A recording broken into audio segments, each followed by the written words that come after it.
Bom dia, galera! Bom dia! Nós iremos falar um pouco para vocês sobre República Oligárquica e esses são os nossos componentes. Meu nome é Emily e falarei sobre café com leite e guerra de Canudos. Eu sou a Nona e falarei um pouco sobre a revolta da vacina. Meu nome é Débora e irei falar sobre o contexto histórico da República Oligárquica. Meu nome é Jamie e eu vou falar sobre o cangaço e o coronelismo. E aí galera, meu nome é Harrison e eu vou falar sobre a Guerra do Contestado. Oi pessoal, meu nome é Luana e eu falarei um pouco sobre a revolta da chibata. Meu nome é Reinaldo e eu falarei sobre a coluna Prestes. Fiquem ligadinhos até o final do vídeo.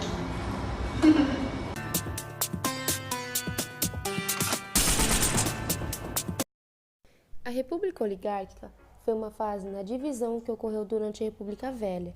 Neste momento, o país esteve sob o comando das grandes elites agrárias na época, representada pelos produtores rurais dos estados de Minas Gerais e São Paulo.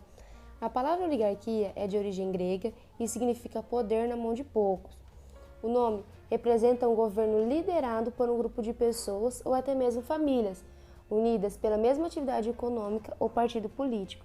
Por conta disso, esse período ficou muito marcado pelas tensões sociais existentes, como a política do café com leite, guerra de Canudos, revolta da vacina, revolta da chibata, guerra do contestado, coluna Prestes e coronelismo.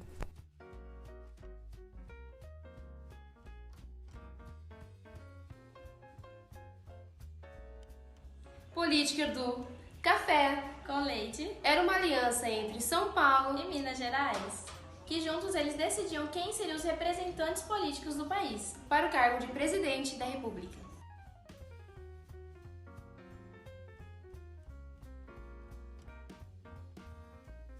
A Guerra de Canudos foi o maior movimento de resistência à opressão dos grandes proprietários rurais. Ele ocorreu entre 1893 a 1897, no Arraial de Canudos, uma comunidade do sertão da Bahia. O governo da Bahia, com o apoio dos latifundiários, não concordava com o fato de os habitantes de Canudo não pagarem impostos e viverem sem seguir as leis estabelecidas. Afirmavam também que Antônio Conselheiro defendia a volta da monarquia, que havia sido substituída pela República em 1889. Antônio Conselheiro, por sua vez, defendia o fim da cobrança dos impostos e era contrário ao casamento civil. Era também um crítico do sistema republicano, na forma como funcionava no período. A Guerra de Canudos aconteceu por conta de que os revoltosos dos sertanejos sofriam uma grave crise econômica e social, caracterizada por secas, desemprego e uma concentração de riquezas nas mãos dos fazendeiros. Eles queriam que essa realidade mudasse, então foram à luta. A guerra serviu para mostrar que, apesar de marginalizadas, as populações do sertão nordestino no final do século XIX não aceitavam a situação de injustiça que graçava na região.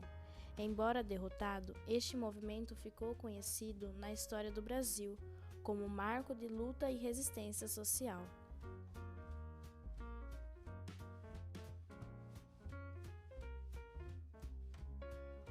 Foi um motim popular que ocorreu entre 10 e 16 de novembro de 1904, na cidade do Rio de Janeiro, então capital do Brasil.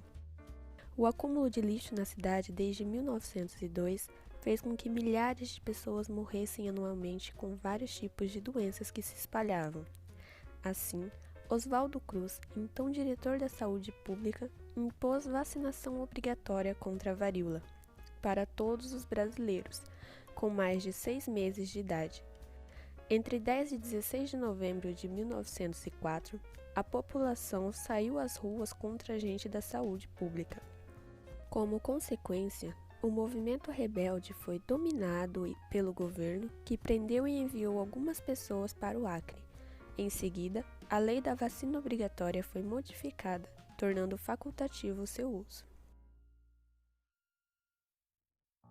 Ocorreu no final de novembro de 1910, durante a Primeira República. O objetivo da revolta era pôr fim às punições físicas a que eram submetidos os marinheiros, como chicotadas. A revolta deu-se quando um marinheiro de nome Marcelino Rodrigues levou 250 chicotadas por ter machucado um companheiro da marinha no interior do navio de guerra denominado Minas Gerais, que se encontrava a caminho do Rio de Janeiro.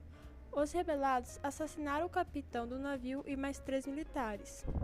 O presidente Hermes da Fonseca percebeu que não se tratava de um blefe e decidiu adiantar o ultimato dos insurgentes. Os marinheiros confiaram no presidente, mas com o término do conflito, o governante não cumpriu com sua palavra e baniu alguns marinheiros, que haviam feito parte do motim.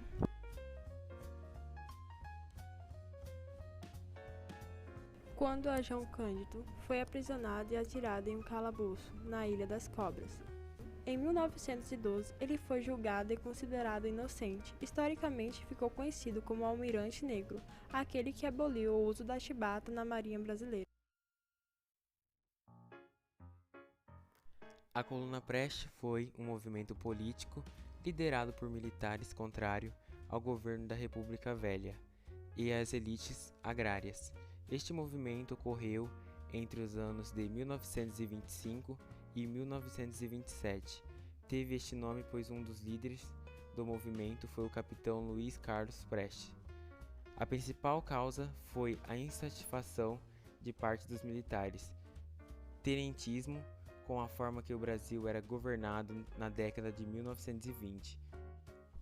Embora não tenha conseguido derrubar o governo, a Coluna Prestes foi um movimento que enfraqueceu politicamente a República Velha, abrindo o caminho para a Revolução de 1930, que levou Getúlio Vargas ao poder. Guerra do Contestado começou em outubro de 1912 e terminou em agosto de 1916, na região do Contestado, nos estados de Paraná e Santa Catarina, no sul do Brasil. A Guerra do Contestado foi marcada por intensos conflitos armados, onde os camponeses enfrentaram os militares. Tudo começou pela disputa dos estados de Paraná e Santa Catarina para conquistar uma região fértil de erva mate e madeiras. Uma empresa norte-americana começou a construir uma estrada de ferro que ligava São Paulo e Rio Grande do Sul. Nisso, muitas famílias camponesas foram expulsas desses locais para a construção da estrada de ferro e a madeireira, gerando o desemprego. José Maria, um líder religioso que ganhou força popular pregando a criação de um novo mundo. Os seguidores de José enfrentaram os soldados, causando a morte de vários camponeses. Assim, acabou a revolta. José foi condenado a 30 anos de prisão e a consequência de tudo foi o Acordo de Limite de Terra em Paraná e Santa Catarina. Na época da República Velha, ocorreram 2 fenômenos, político e social, que receberam os nomes de coronelismo e o cangaço. Os pontos principais que podemos observar são: eram compostos por coronéis, que eram tidos como latifundiários com gigantescas áreas de terra e água, exerciam grande influência na política da população brasileira mais humilde, além de influenciar na política. Eles tinham muita autoridade sobre seus súditos, os considerados pobres. O coronel tinha características de um senhor feudal devido à sua autoridade. A população humilde do Nordeste sofria muito com a miséria e a fome. Assim, os coronéis aproveitavam da situação, oferecendo um auxílio a este povo. Os próprios nordestinos costumavam procurar esses latifundiários, mas em troca dos favores era exigido dos pobres que votassem em quem eles queriam. Era a exigência mesmo. Quem escolhia o candidato eram os coronéis, e não o povo. Os coronéis tinham seus jagunços, capatazes, e esses já entregavam as cédulas marcadas para o povo. Daí a origem do chamado voto de cabresto. Depois de eleito, os coronéis designavam os seus parentes para serem funcionários públicos. Dessa forma, a sua família sempre estava garantida no poder.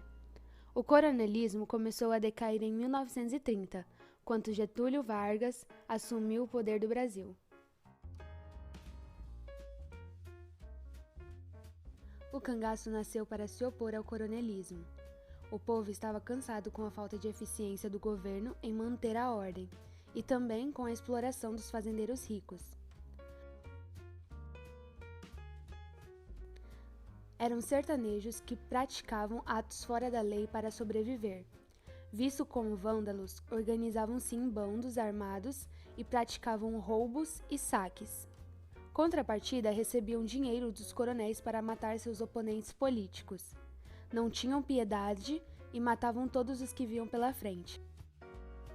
O mais famoso cangaceiro da história foi Virgulino Ferreira da Silva, vulgo Lampião. Na história dos cangaceiros, ele foi o que mais se destacou, chegando até a ser chamado de Rei do Cangaço.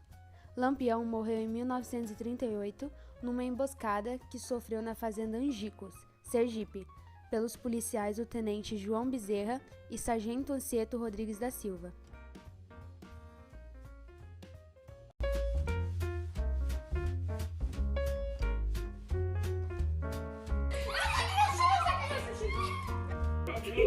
Faz oração. Ai, tô chorando. Foi sobre a praia, os filhos, as filhas, gostavam de tomar.